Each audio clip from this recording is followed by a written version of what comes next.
प्रयागराज महाकुंभ में श्रद्धालुजनों की भारी भीड़ है। लगभग 8 से 10 करोड़ श्रद्धालु इस समय प्रयागराज के अंदर मौजूद है। कल भी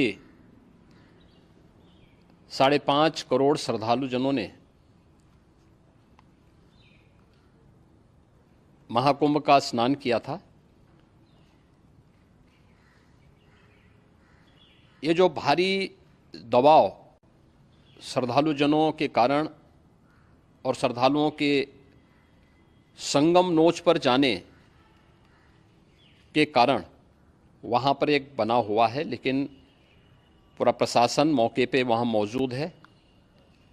रात्रि को 1 से 2 बजे के बीच में अखाड़ा मार्ग पर, जहाँ पे अखाड़ों के अमृत स्नान के दृश्य से बैरिकेड्स भी किए गए थे, तो बैरिकेड्स को फांद करके आने में कुछ श्रद्धालु गंभीर रूप से घायल हुए हैं। उन्हें तत्काल हॉस्पिटल में पहुंचा करके उपचार आदि की व्यवस्था उनके लिए की गई है। उनमें से कुछ श्रद्धालु गंभीर रूप से घायल हैं। लगातार प्रशासन स्थानीय स्तर पर श्रद्धालुओं की सकुशल स्नान कराने के दृष्टि से रात्रि को कल सायंकाल 6:30-7 बजे से ही मौनी अमावस्या का मुहूर्त प्रारंभ होने के बाद से ही लगातार लगा हुआ है। प्रयागराज में महाकुंभ में श्रद्धालुजनों के सकुशल स्नान करने, अमृत स्नान के लिए देश भर से आए हुए श्रद्धालुजनों की व्यवस्था के लिए, उनके कुशल क्षेम के लिए आदरणीय प्रधानमंत्री जी का प्रातःकाल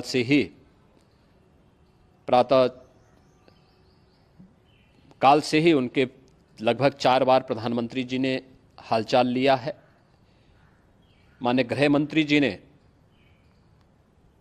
माननीय राष्ट्रीय अध्यक्ष भारतीय जनता पार्टी श्री JP नड्डा जी ने,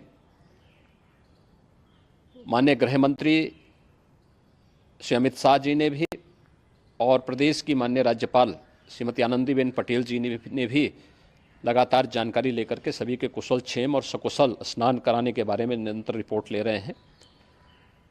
हम लोगों की प्रातःकाल से ही श्रद्धालुजन जो भी आए हैं वे स्नान कर सकें, इसके लिए यहाँ पे उच्च स्तरीय बैठक भी चल रही है, जिसमें मुख्य सचिव भी हैं, DGP हैं, प्रमुख सचिव गृह हैं, मुख्यमंत्री कार्यालय के अपर मुख्य सचिव के साथ ADG लॉ एंड ऑर्डर के साथ साथ अन्य वरिष्ठ अधिकारीगण मौजूद हैं। प्रयागराज में हालात वर्तमान में नियंत्रण में हैं, लेकिन भीड़ का दबाव बहुत बना हुआ है। अखाड़ा परिषद से जुड़े हुए पदाधिकारियों के साथ मैंने स्वयं भी बातचीत की है। आचार्य महामंडलेश्वरों से भी, पूज्य संतों के साथ भी मेरी बातचीत हुई है, और पूज्य संतों ने बड़ी ही विनम्रता के साथ इस बात को कहा है कि नहीं, श्रद्धालु जन पहले स्नान करेंगे और फिर जब उनका दबाव कुछ कम होगा और वे सकुशल वहाँ से निकल जाएंगे, तब हम लोग स्नान करने के लिए संगम की तरफ जाएंगे। अभी पहले श्रद्धालु जनों को, चूँकि देश भर से आए हैं, तो इसके लिए उन्हें सभी अखाड़े इसके लिए सहमत हैं और सभी लोग इस व्यवस्था के साथ जुड़े हुए हैं। लगातार इस दिशा में हम लोगों का प्रयास है कि जो अब तक प्रातःकाल से ही आपने देखा होगा, कल मैंने बताया कि कल लगभग 5.5 करोड़ श्रद्धालु कल महाकुंभ का स्नान किए हैं, और आज प्रातःकाल तक लगभग 8:30 बजे तक 3 करोड़ से अधिक श्रद्धालु स्नान कर चुके हैं, और ये लगातार जारी है। लेकिन संगम नोच पर, अखाड़ा मार्ग पर, नागवासुकी मार्ग पर लगातार दबाव बना हुआ है, और वहाँ पर श्रद्धालुजनों की सुविधा के लिए भी हर प्रकार की वहाँ पर प्रशासन पूरी मुस्तैदी के साथ लगा हुआ है।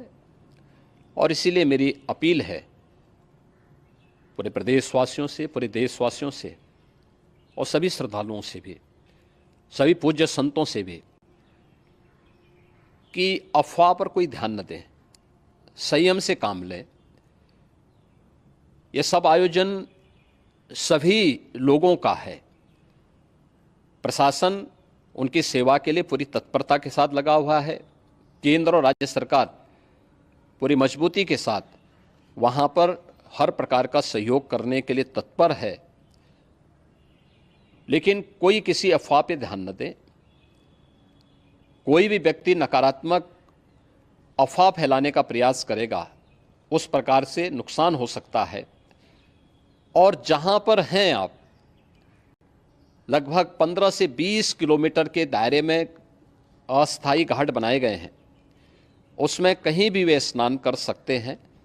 आवश्यक नहीं कि संगम नोच की तरफ ही आएं, क्योंकि भीड़ देखते हुए, खासतौर पर जो बुजुर्ग हैं, बच्चे हैं, श्वास के रोगी हैं, उनको लंबी दूरी तय नहीं करनी चाहिए। और जहाँ पर हैं वहीं पर आराम से पहले स्थिर होकर के कार्य करें, वहाँ पर रह करके। और जो नज़दीक के घाट हैं, उसी नज़दीक के घाट में स्नान करेंगे। सब गंगा जी के ही घाट हैं और गंगा जी के इस घाट में वही पुण्य प्राप्त होगा। ये मौनी अमावस्या है। मौनी अमावस्या में स्नान का महत्व है।